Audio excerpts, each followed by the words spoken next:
Cho bạn, có một hội viên gợi ý mình làm video về chủ nghĩa xã hội. Bản thân hội viên đó khá thích ý thức hệ dân chủ xã hội social democracy, tức là một phiên bản dung hòa giữa chủ nghĩa tư bản và chủ nghĩa xã hội, duy trì kinh tế thị trường nhưng có sự điều tiết mạnh của nhà nước để bảo đảm công bằng và phúc lợi, tôn trọng bầu cử tự do đa đảng, phản đối cách mạng bạo lực và thể chế độc đảng, coi nhà nước như người bảo đảm đạo đức, không để ai bị bỏ rơi. Thực tế, đây cũng là mô hình phổ biến nhất của chủ nghĩa xã hội ở phương Tây hiện nay.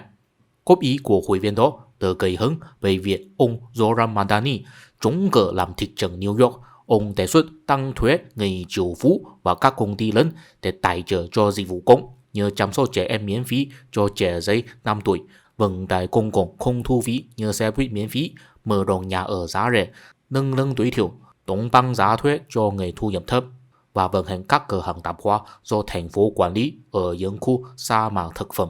Nói chung, ông nhấn mạnh giảm áp lực chi phí sinh hoạt, tăng quyền cho người lao động và cư dân thu nhập thấp.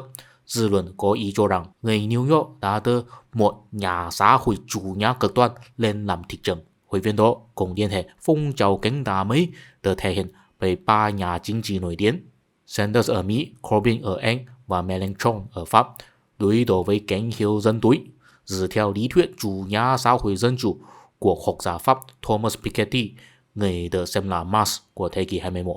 Rất tình cờ, trong video tuần trước mình có so sánh hai ứng cử viên Andrew Cuomo và Curtis Silva để cho thấy yếu tố quan trọng giúp Madani trúng cử là người New York đã chặn sự thống trị của thế gia chính trị của cựu thị trưởng Cuomo. Hơn nữa, không khí từ New York vốn luôn thiên tả. Ở đây mình xin bổ sung rằng các đô thị lớn như New York thiên về cánh tả là hiện tượng toàn cầu. Đạo lý này 150 năm trước Karl Marx đã nói rồi, đô thị lớn sẽ tập trung đông đảo giai cấp vô sản. Có lẽ với một số người Việt, nhắc đến giai cấp vô sản thì hình dung tới nông dân nghèo. Nhưng trong lý thuyết của Marx, giai cấp vô sản không bao gồm nông dân. Nó chỉ những người sống ở thành phố nhưng thiếu tài sản, không có tư bản sản xuất, chỉ có thể làm thuê ăn lưng, bị họ đông và có kiến thức kỹ năng sản xuất nhất định. Marx tin rằng họ sẽ trở thành lực lượng xây dựng chính phủ bảo hộ lợi ích lao động thay vì lợi ích nhà tư bản. Áp dụng vào hôm nay, những người trẻ tốt nghiệp đại học đi làm thuê và không mua nổi nhà ở thành phố Hồ Chí Minh hay Hà Nội, giống giai cấp vô sản hơn. Và đây cũng là số đông của 10 đô thị lớn trên thế giới. Nếu họ không còn kỳ vọng thành đạt lớn hay làm chủ, cũng không muốn về quê, thì họ tự nhiên sẽ thiên về cánh tả. Những người ủng hộ Sanders, Corbyn, Mélenchon hay Madani chính là nhóm này.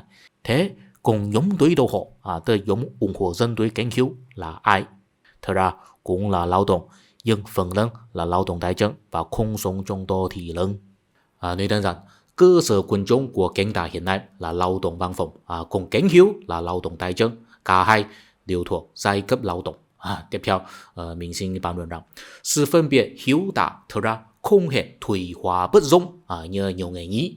Thực tế, nó giống quan hệ âm dương điều tiết nhau trong cùng một hệ thống.